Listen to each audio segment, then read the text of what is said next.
प्रणाम दोस्तों, स्वागत है आपका जीवन यात्रा में। दोस्तों, जानते हो सनातन धर्म के सामने इस वक्त सबसे बड़ा खतरा क्या है? जिसको तुम आम हिंदू बोलते हो, उसका अपने धर्म की केंद्रीय किताबों से कोई संबंध ही नहीं रहा, और यही इस समय धर्म के लिए सबसे बड़ा खतरा है। आपको अगर झूठ मूठ के नारे लगाने हैं धर्म की रक्षा के लिए, तो आप कह सकते हैं कि आपके धर्म को किसी दूसरे धर्म से बहुत ज़्यादा खतरा है। सनातन धर्म में हिंदू धर्म को किसी दूसरे धर्म से बाद में खतरा होगा, पहला खतरा उसे हिंदुओं से ही है। उनसे पूछो तुम कैसे हो हिंदू, तो उसके पास बस एक बात होगी बोलने के लिए, मेरे माँ बाप हिंदू हैं तो मैं भी हिंदू हूँ। उससे पूछो हिंदू होने का मतलब क्या है, तो वो बोलेगा होली दिवाली मना लेना, राखी बांध लेना, ये हिंदू होने का मतलब है।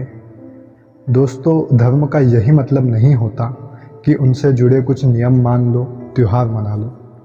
वही धर्म है, धर्म के पीछे फिलॉसफी होती है, कोई बात होती है, कोई जीवन दृष्टि होती है।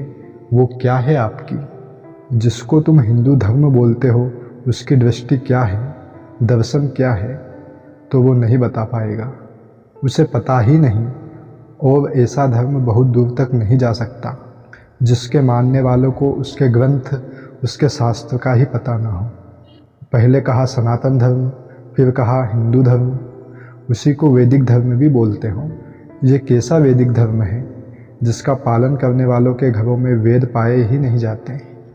चलो, संपूर्ण वेद तुम नहीं पढ़ पाते या आवश्यक नहीं समझते, कोई बात नहीं, लेकिन वेदों के जो सबसे सारगर्भित अंश है, वेदों का जो उच्चतम दर्शन है, वो जिन अत्यंत लघु और संक्षिप्त किताबों में मिलता है, उनको तो अपने घर ले आओ, उनको तो पढ़ लो। उनको पढ़े बिना, उनको जाने बिना तुम किस आधार से अपने आप को हिंदू बोलते हो?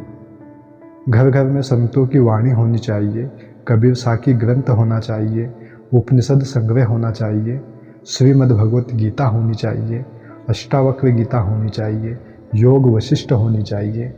ऐसे बहुत से वेदांत के ग्रंथ हैं हमारे धर्म में। कोई नहीं कह रहा है कि तुम अंधा अनुकरण करो इन ग्रंथों का, पर कम से कम पढ़ो तो सही। इनसे आपकी चेतना को ऊंचाई मिलेगी, आपके जीने का नज़रिया बदल जाएगा, और साथ ही आप निडर और साहसी बन जाओगे। कोई भी आप पर और आपके धर्म पर अधिकार नहीं जमा पाएगा। प्रणाम।